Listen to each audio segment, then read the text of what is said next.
You know, Russell, you've done enough movies now to have a Russell Crowe Film Festival. Can play them back to back for 2 days almost, nonstop. 21 movies, 2 days probably, I suppose, yeah. Yeah. Yeah. That's a scary thought, isn't it? Work that much.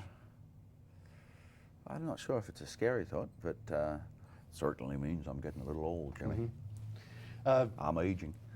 Have you watched yourself grow? I mean, you've certainly gotten to be a greater actor, but you weren't so bad when you started. So how have you changed since the first day of work and today? Well, I was kind of lucky in that I'd worked in the business since I was a little kid. You know, I think I did my first job on TV when I was 6.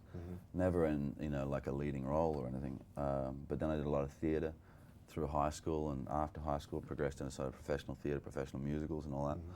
I didn't get my first lead role in a feature till I was 25 or 26. So I had a little bit of craft and stuff before I actually started working on feature films. So I was a bit lucky in that respect, you know. Has your work ethic changed of how you prepare and how you deal with it? I'm a lot more. I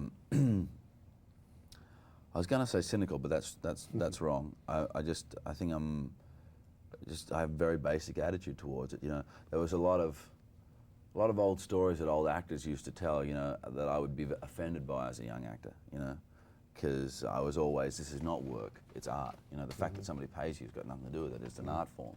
You know, but now I'm more like, it's my job, man. You know? It's your job. And it's very simple. You're going to the factory to work today. Yeah, I go to the salt mines, you know. Yeah. And sometimes it's harder than other times, you know, but I deal, you know, basically in emotional complexity. That's what my job is, you know, and communication, you know. This was a more lighter part, even though it's not terribly light, but compared to some of the things that you've done. Were you a lot more fun to be around in this movie than, say, you know, The Insider or something else? I had to skate. Yeah. I had to skate every day, starting from scratch. So, you know, I don't know. I think with other people, I'm always sort of fun. I mean, I try to enjoy myself, but I have a certain intensity that I take to the office, you know, and I don't think that was any different on this film. I think there were still things to be solved, you know. There were still arguments to be put forward for keeping the film. Keeping the film's ensemble nature, which is why I agreed to do it in the first place. And you know, there's always challenges to be met, but there was a particular physical challenge. Having not skated before, that was something that, you know, I was, you know, as naive as I am, I was very surprised that I was so bad at it. You know, it's kind of hard to think about your lines when you're worried about skating and falling down. That's well, you know, I got past the falling over at a drop of a hat thing, but I'm still by no means. You're no Gretzky. A great, you know. You're no Gretzky. Not at all. But you know, it's a sure and certain fact, mate, that there's better skaters than me in the world, but I take solace in the fact that there are worse. Have you been able to work with, or have you met people in Hollywood that you've been kind of in awe of? Have there been any movie star type people you've been, whoa, you know, kind of back off, and this guy's pretty cool, or impressed you particularly? In this particular film, or in general? In any film. I was thinking of Burt Reynolds, but then other people. Yeah, I've worked with some great actors. I've been very lucky, you know. Just after Mystery, I worked with Al Pacino, which was a pretty cool experience. You know, I think the cast of LA Confidential was pretty wonderful. I think Kevin Spacey is the Oscar Wilde of our time, and I don't mean that in a derogatory fashion at all. He's just the world's currently the most witty and charming man. I think he's fantastic, and as an actor, I haven't seen that level of control very often. I think he's pretty damn special.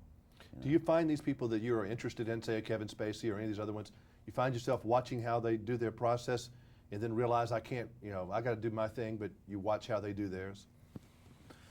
No, I just get the benefit of it, you know. I just play with them in the scene. Because it makes you better, right? Well, I don't know if it makes you better. It's just sort of, it's like sports. It's like anything. You kind of, every now and then you meet a peer, you know, and you can really have fun with them. I mean, there's a lot of good actors in this cast. You know, Kevin Durant, the bloke that plays Tree, amazing inherent comedic instinct, you know. Jason Gray Stanford, who played my sidekick Bobby, you know, did a few things with him that are very subtle in the movie, but, you know, definitely helped to fill the whole picture, you know. I find that I'm working with great actors a lot, You know, it's just I don't know whether it's luck or whatever, but you know, it's not an unusual thing. But maybe that's got something to do with, you know, the attitude that's created around the people that I like to work with, I suppose. You know, somebody like Jay loves actors, so if the director loves actors, he's going to get better performances out of the actors. Your movies are fun to watch. Good to see you again. Thanks, mate. Cheers.